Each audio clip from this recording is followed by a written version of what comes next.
আপনি মেহেদির কে? মেহেদির কে হয় আপনি? ভাইয়া। আপনি একটু আগে কি বললেন? Husband wife. হাজব্যান্ড ওয়াইফ, এটাই তো সত্যি? কন্ট্যাক্ট ম্যারেজ করেছেন? সত্যি কথা বলবেন। ইয়েস। আপনার মাস্ক খুলুন। কন্ট্যাক্ট ম্যারেজ করে যাচ্ছেন আপনি আরও? কবে কন্ট্যাক্ট ম্যারেজ কবে হয়েছে আপনাদের? 3-4 দিন আগে। তাহলে প্রায় 5-6 মাস আগে। আমি মাহদি হাসান, বাংলাদেশ। আমি দিল্লি এয়ারপোর্ট থেকে বলছি। আমার সাথে যেসব ঘটনা হয়েছে এটা আমি বাংলাদেশে এসে প্রেস কনফারেন্স করে হয়তো আমাকে বলতে হবে, বাট আমি জানি না আমার সাথে অনেকগুলো অকারেন্স হয়েছে এখানে।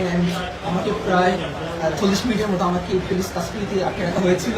আমাকে খুবই বাজে আমার সাথে অ্যাপ্রোচ করা হয়েছে এবং তারা আমাকে জেলে দিতে চেয়েছিল। আই ডোন্ট নো আমি কী করেছি।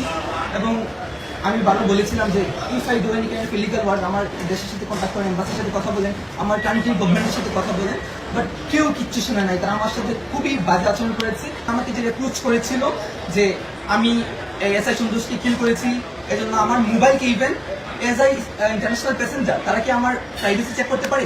তারা ফোর্স করে, তারা আমার ফোনকে আনলক করেছিল, আনলক করে আমার ফোন তারা চেক করেছে। And I will take action after coming to my country, ইনশাল্লাহ ইনশাল্লাহ। এটা আমি হচ্ছে দিল্লি এয়ারপোর্টে আছি, তারা ইমার্জেন্সি হচ্ছে, আমি জানি না কি হয়েছে। হয়তো আমার দেশ আমাকে সহযোগিতা করেছে, আমাকে তারা ইমিগ্রেশন করিয়েছে এবং বলেছে আমার জন্য ফ্লাইট ওয়েট করছে, তো আমি গেলে পর তারা হচ্ছে কী করবে। তো থ্যাংক ইউ বাংলাদেশ। এবং আমি এডমিনদেরকে বলবো প্লিজ এটা কি টাউনের প্রয়োজন